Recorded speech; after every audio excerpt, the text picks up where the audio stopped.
ezaka ny ekipa rehetra anome farak'izay azony atao sy tsara afahana mandromaka any amboara na tsy moramora zany ary tena sarotra fa zao izy ao anatin'ny fahasarotana no mety ho tana fombiazana ihany koa.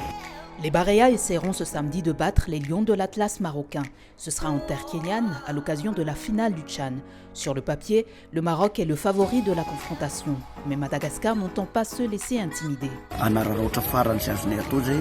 anomeny tsara indrindra veteninay dia anomeny tsara indrindra dia hiezaka andrisy na tsy moramora i Maroc io adversaire-ntsika io. Zany Maroc zany firenena goavana be amin'ny baolina kitra tsy ety Afrika ihany eran-tany. Katsika efa tamin'ny mondial lafarany teo izy tafiditra tany amin'ny lalao manasa-dalana ary mandroso be izy amina resaka infrastructure, mandroso be izy amin'ny resaka fandrosoana amin'ny baolina kitra fa zao matokotsika tonga manao lalao famaranana tsika sendrasendra fa nandalo ny etape rehetra mitovy aminy dia amiko izy ny saina hoentina miatrika ny lalao rapide dia tsisy afa-tsy zay lalao famaranana io fampisehony ry zalahy dia rehefa fampisehony io dia mangala tsirony ao anatin'ny fangalana tsirony sy fafinaretana ao anatin'ny fitiavana misy finiavana te azo an'izany hoe titre ampifalifalin'ny malagasy rehetra zany dia lalaotsika ny lalao famaranana hatramin'izay dia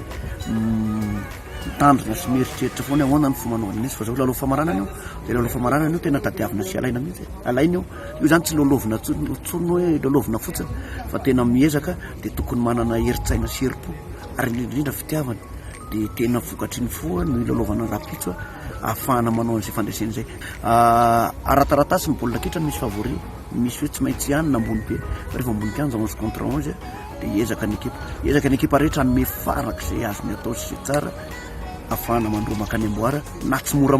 moramora zany ary tena sarotra fa zao izy ao anatin'ny fahasarotana no mety ho tana fombiazana ihany koa.